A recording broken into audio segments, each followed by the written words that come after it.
Tom, there was a lot of beef on the line of scrimmage, both sides, this past Saturday night, and Arkansas actually looked like they out-battled Tennessee. We welcome you in here on this Tuesday edition of the Morning Rush. I want to start with Taylen Green.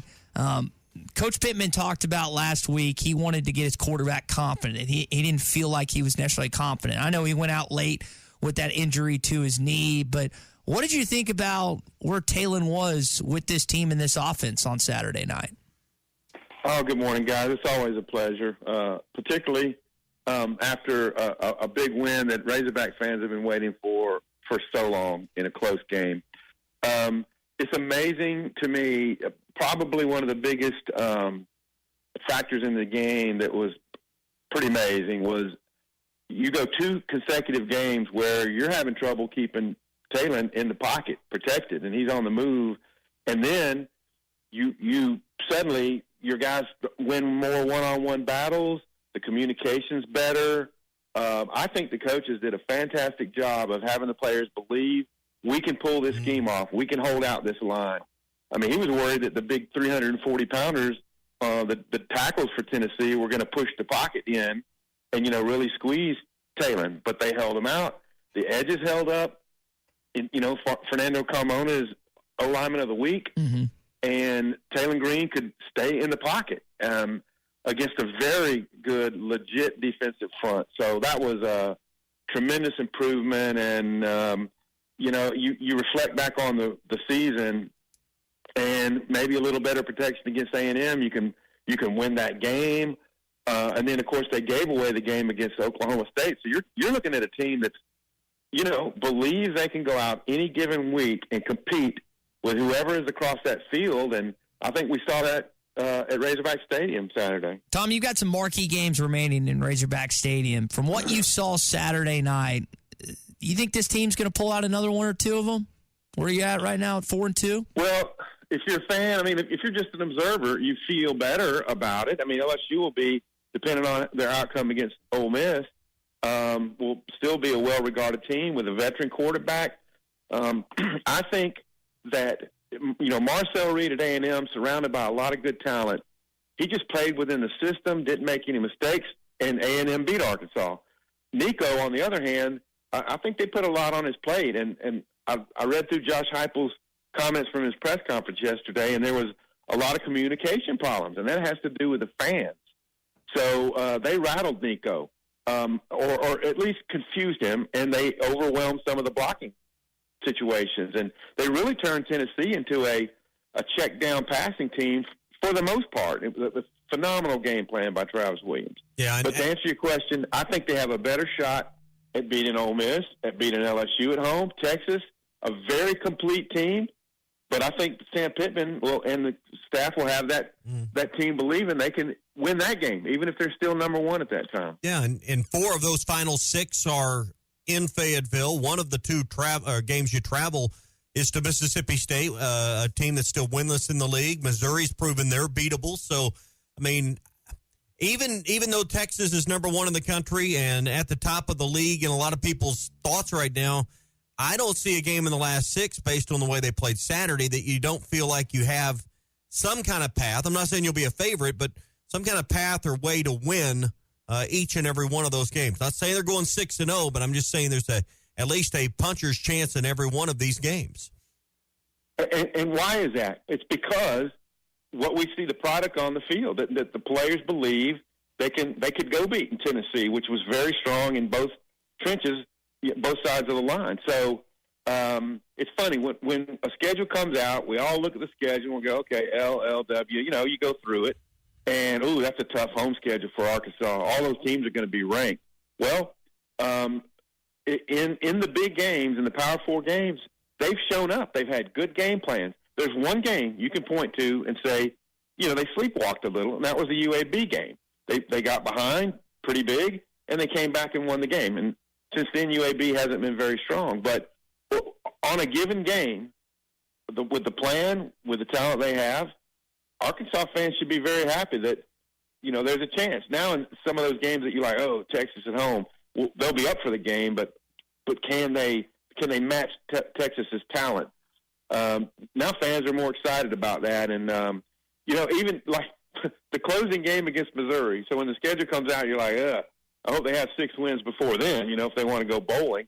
Now, given the results of the last 2 weeks, Arkansas versus A&M, Missouri versus A&M, you give Arkansas a puncher's chance to go to Columbia and win for the first time. Yeah.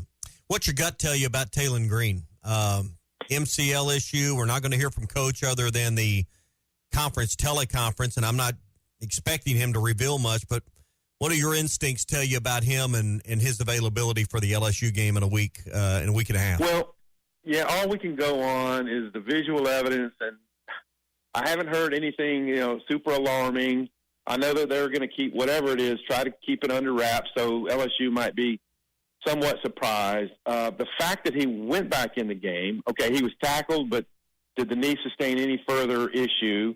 He was gimpy, but the way he moved around after the game, I mean, there's a video of him with a cheerleader or a young lady on his back, right? Y'all seen that. I don't know if you're Taylen Green, if you're doing that, if there's like a major problem. And so I don't profess to be a doctor. I know people have played on torn ACLs before. That used to happen a lot. Mm-hmm. So if we're saying an MCL issue, 2 weeks is going to really help.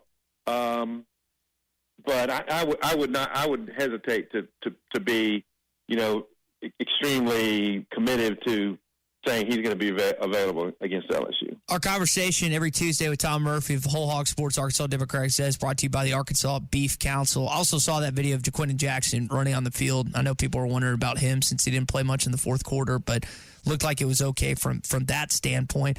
But staying on the running back position, Tom, as we watched Braylon Russell in the fourth quarter, we know Rodney Hill was out with that concussion. If you're Colby Smith, you're Bobby Petrino, Sam Pittman, is Braylon your number 2 next weekend? He very well could be. And by the way, it was nice to see Rashad Dubinion out there and get a couple of good, tough yards between the tackles. Like he turned one, which could have been a 2 or 3, into like 5 or 6.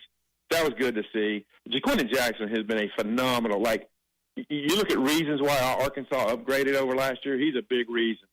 And so, yeah, you hear little snippets of information as the night goes on. At one point, I heard cramps on Jaquindon. He looked like he was fine after the game. I think I heard on the TV broadcast maybe an MCL on Rodney Hill, but then also heard concussion. So not really sure. A week from tomorrow, we'll get an official report for the LSU game, and there may be more clarity. But by then, their tight ends, Pashka should be doing better. I happened to bump into Jalen Braxton on the walk-in to the game. I think he's going to be ready to play by LSU. You keep your fingers crossed on Green, but I would think Jaquindon will be okay. And so and Hudson Clark will be better. He had a tackle the other night or an assist. So all in all, they should be in better health. They've got to avoid what happened to Tennessee. That Tennessee didn't start very strong up here. A lot of that had to do with Arkansas's game planning, but Arkansas needs to be ready to roll against LSU as the game starts. And, Tom, Tennessee performed, not at their best, performed poorly coming off of a bye. Why do you think that was, and what does Arkansas do to avoid the same fate? Because, to me, wins and losses are maybe multiplied or magnified for sure when you have a bye week in front of it. Yeah, well, Sam Pittman, he talks about his bye week record, and it is good. So I think mentally, psychologically, they'll be ready to go. And I think they'll believe in whatever game plan they have. I just think taking on Garrett Nussmeier is a different beast because he's been through, a lot more than Nico Iamaleava has so far. So that's going to be a different thing. Now, LSU's run game, I know it's kind of been a work in progress. I will definitely be taking in this game Saturday to get a better read on LSU. And the significance of playing that game next week at 9, I believe Pittman's undefeated off of a bye. You, of course, battle for the Golden Boot. This was already pre-planned, but it's not only at night, Tom. It's on ESPN again. You get another marquee setup on television for your football program. Yeah, Hunter Yurachek addressed that with Bob. He talked to him on Sunday about what that meant, and it was a huge deal. I mean, Kirk Herbstreit and Chris Fowler are a top team. They didn't have all the names down pat. They didn't call every play exactly right, but the fact they were here, it lends a certain gravity to the goings on. And Sam Pittman made that comment after the game. Hey, we the atmosphere, everything we had here tonight was top level, big time football. And the fact that ABC was here, it adds to that. And the fact that ESPN will be here, there'll be a lot of momentum for the Razorbacks. And if they can capitalize on that, they'll get a lot of. They'll probably enter the poll if they can beat LSU. So how does Tom Murphy spend a Saturday with no Razorback football in one of a few breaks during the course of a college football season you'll get Saturday?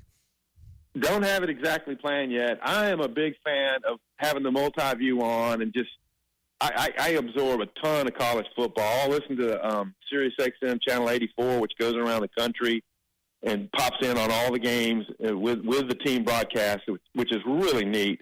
I can spend all day watching college football. I might take a little me time on Saturday as well. So I'll be recording the games. I'm just happy that that the Razorback fans had a big moment in the national spotlight, and I can kind of relax for the weekend. And there's not all this chitter chatter. If they had lost another close game, it'd be a completely different feel around here. I think a lot of people are going to be like you, Tom, as we let you go. That Magnolia Bowl in Baton Rouge, I think you're going to have a good chunk of Arkansas fans watch that game on Saturday night because you got LSU and Ole Miss both remaining. Tigers coming in here next weekend. Tom, we appreciate it, man. Good stuff, and we'll chat later on Thursday.